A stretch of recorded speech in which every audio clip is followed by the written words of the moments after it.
جناب بزرگوار علامہ صاحب اور حاضرین مجلس، جیسا کہ ہماری عزیز بہن شاہدہ نے فرمایا کہ امام شناسی کا موضوع اسماعیلی مذہب میں کتنا اہم ہے اور کتنا اساسی ہے۔ حق بات تو یہ ہے کہ اسماعیلی مذہب میں جتنے مضامین ہیں وہ سب امام شناسی کے گرد گھوم رہے ہیں،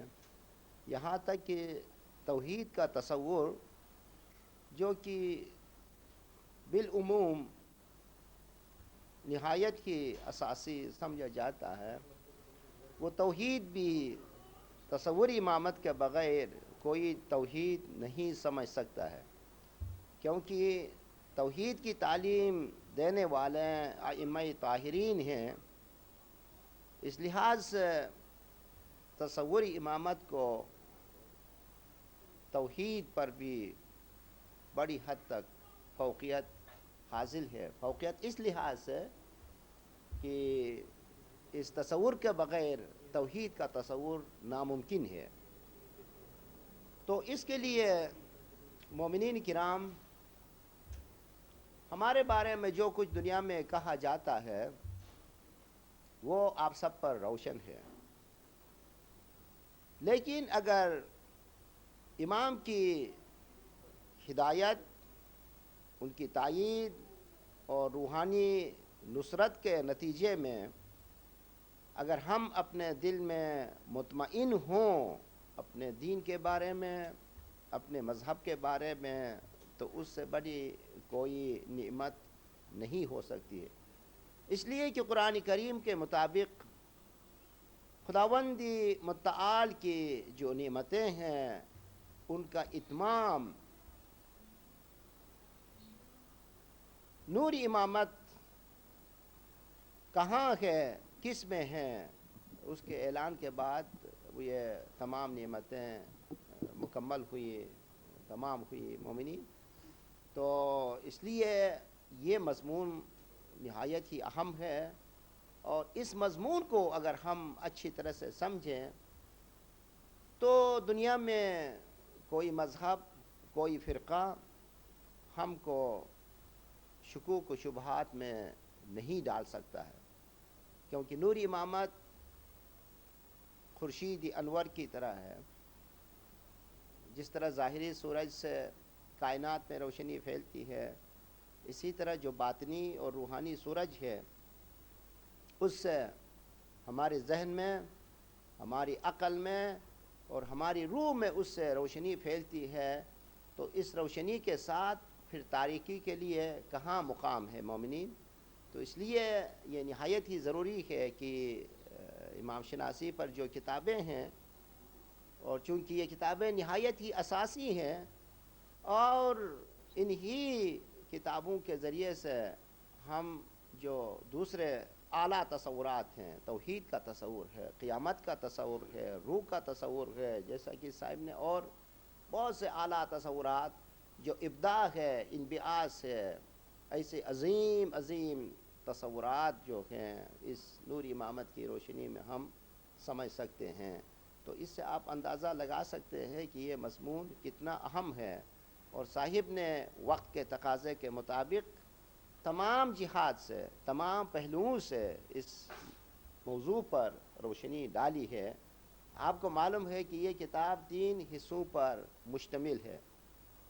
پہلا حصہ ان آیات کریمہ پر مشتمل ہے کہ جن میں لفظ امام یا ائمہ ظاہری طور پر ذکر کیا گیا ہے، اور صاحب نے ان تمام آیات کی تاویل فرمائی ہے کہ جن میں لفظ امام یا اس کا جمع ائمہ کا ذکر فرمایا گیا ہے، اور بہت ہی عجیب و غریب اس کے اندر تاویلات ہیں۔ میرا جہاں تک اپنا محدود ذاتی تجربہ ہے مومنین، میں عرض کرنا یہ چاہتا ہوں کہ اسماعیلی مذہب ایک زندہ مذہب ہے، ایک زندہ مذہب نہیں بلکہ واحد و یکتا زندہ مذہب ہے، اور جہاں زندگی ہے اس کے کیا تقاضے ہیں۔ یہاں پر ایک عجیب و غریب نقطہ ہے۔ نقطہ یہ کہ بہت سے ادیان تقلید پر ان کو ناز ہے کہ ہم جو ہماری پرانی روایت یا ہماری پرانی جو تعلیمات ہیں ان کو ہم نے قائم رکھا ہے۔ کچھ حضرات کو ایسے تصورات پر ناز ہے، لیکن اسماعیلی مذہب کو ماضی پر ناز نہیں ہے، حال پر ناز ہے، اور حال سے کہیں زیادہ مستقبل پر ناز ہے۔ اس لیے کہ یہاں نور امامت جو ہے مکمل ہوتا جا رہا ہے، یعنی زیادہ سے زیادہ امام کے ظہورات ہوتے جا رہے ہیں۔ یہ مکمل فی نفس ہی نہیں، نور امامت میں نہیں، نور خداوندی میں نہیں، بلکہ نور خداوندی کا ظہور جو دوسرے لوگوں کے لیے ہو رہا ہے اسی لحاظ سے تمام یا مکمل ہونے کی بات ہے مومنین۔ تو اس لیے جس زمانے میں نور امامت جتنا زیادہ کائنات کے لیے ظاہر ہو جائے اس میں زیادہ سے زیادہ حقائق اور معارف کا ظہور ہو رہا ہے۔ اور آپ میں سے کوئی بھائی بہن ہمارے بزرگ دائیوں کی اگلی کتابوں کا مطالعہ کریں اور ان کتابوں کا صاحب کی کتابوں کے ساتھ اگر آپ مقابلہ کریں تو آپ کو اندازہ ہوگا کہ نور امامت کی روشنی میں کتنا زبردست اضافہ ہوا ہے، کتنا عظیم علم اب ظہور پذیر ہوا ہے مومنین۔ اور اس کے لیے ہم کو نہایت ہی پاک دلی سے اور دنیا میں لوگ کیا کہتے ہیں ان سے بالاتر ہو کر یہ مضامین پڑھنے کی سخت ضرورت ہے۔ تو ان کے اندر بہت عجیب و غریب حقائق ہیں، اور صاحب نے بالخصوص نور امامت کے 2 قسم کے فرزندوں کی جہاں پر وضاحت فرمائی ہے کہ امام کے 2 قسم کے فرزند ہوتے ہیں، ایک تو جسمانی قسم کے فرزند ہیں اور دوسرے روحانی قسم کے فرزند ہیں۔ اور نورازی فرزند ہونے کی حیثیت سے ہر مومن امام کی روحانی وراثت کا کس طرح وہ وارث ہو سکتا ہے۔ تو جو یہ حقائق پہلے حصے میں بیان کیے گئے ہیں، دوسرا جو حصہ ہے وہ مشتمل ہے ان آیات کریمہ پر جن میں لفظ نور ان کے اندر بیان ہوا ہے۔ اور صاحب نے فرمایا ہے کہ قرآن کریم میں لفظ نور 49 مرتبہ بیان کیا گیا ہے، اور جو 49 کا عدد ہے وہ دور قیامت کے لحاظ سے کتنا اہم ہے وہ بھی آپ اچھی طرح سے جانتے ہیں کہ اس 49ویں امام کے پاک اور مقدس دور میں نور امامت کی کرنوں نے کس طرح کائنات و موجودات کو منور فرمایا۔ جیسا کہ قرآن کریم میں ہے کہ زمین جو ہے وہ خداوند کے نور سے روشن ہو جائے گی۔ آج مولا کے فضل سے علم، حکمت، معرفت کی صورت میں یہ زمین روشن ہو گئی ہے۔ صاحب نے وضاحت فرمائی ہے جہاں تک جو مادی روشنی ہے اس کا تقاضا ہے، وہ تو زمین تو پہلے سے روشن تھی، سورج اگتا رہا ہے اور ڈوبتا رہا ہے، روشن ہوتی گئی ہے، لیکن اس روشنی سے مراد جو ہے علم اور حکمت کی روشنی ہے۔ اور یہ ہمارے سامنے ہم اپنی آنکھوں سے الحمدللہ دیکھ رہے ہیں کہ کائنات جو ہے ابھی امام کے نور سے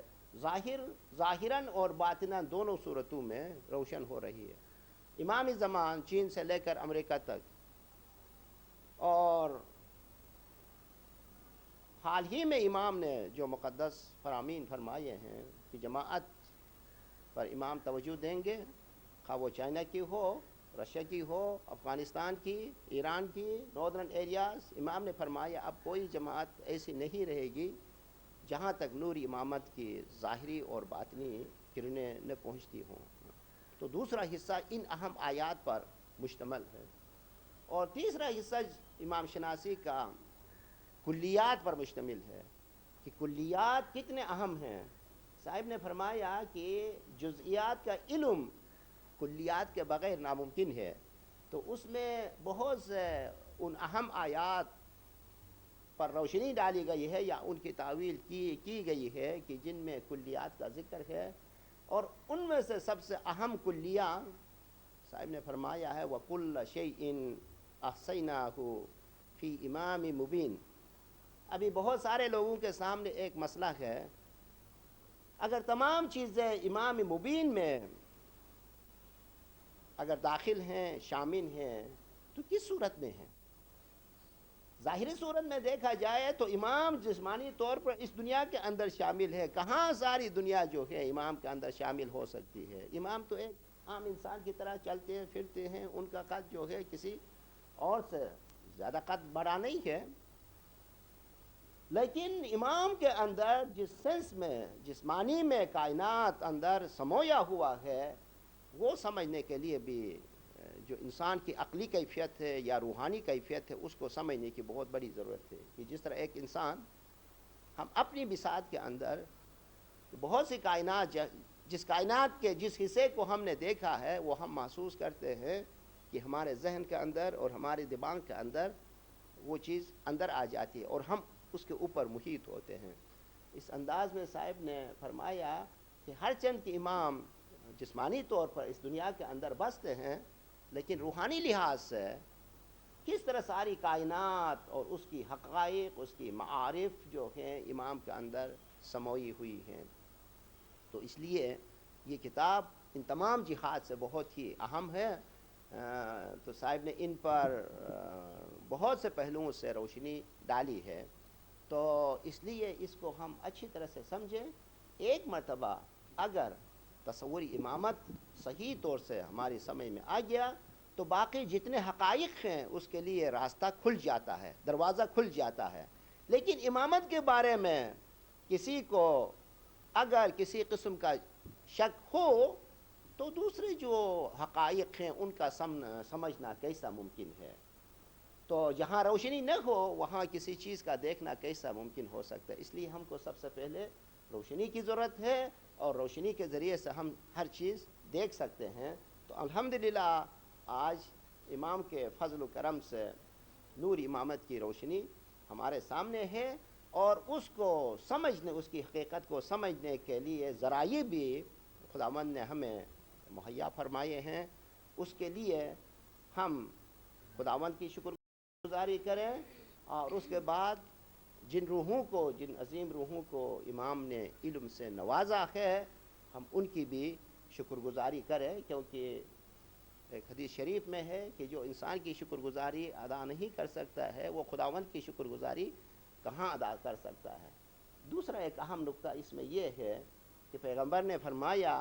تعلموا من عالمی اہل بیتی او ممن تعلم عالمی اہل بیتی۔ دنیا میں علم حاصل کرنے کے دو ذرائع ہیں، یا تو ایک مومن روحانی ترقی کر کے امام تک پہنچے، ڈائریکٹ امام سے علم لے تو باقی ذرائع سے اس کو نجات مل گئی، چھٹکارا مل گیا، یا اگر کوئی مومن اس درجے پر نہیں ہے تو اس کے لیے واحد ذریعہ کیا ہے؟ او من تعلم من عالم اہل بیت، یا جس نے عالم اہل بیت یعنی زمانے کے امام سے جو علم حاصل کیا ہے ان سے ہم علم حاصل کریں۔ تو صاحب نے بارہا اپنی تحریرات میں، اپنے گنانوں میں اس بات کی وضاحت کی ہے کہ علم کا میراث صرف زمانے کا امام ہے، اور بندوں کو جو کچھ دیا جاتا ہے وہ صرف ایک امانت ہے۔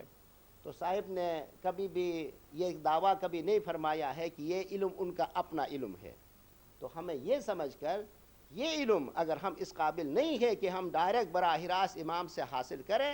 تو امام نے یہاں پر عذراء کی نوازش ہمارے لیے ایک دروازہ، ایک باب، جو اسماعیلی مذہب کی بہت بڑی اصطلاح ہے، ہم کو اس دروازے سے یہ علم نصیب فرما رہا ہے۔ تو اس کے لیے ہم دروازے کی بھی شکر گزاری کریں اور امام زمان کی شکر گزاری کریں۔ یا علی مدد۔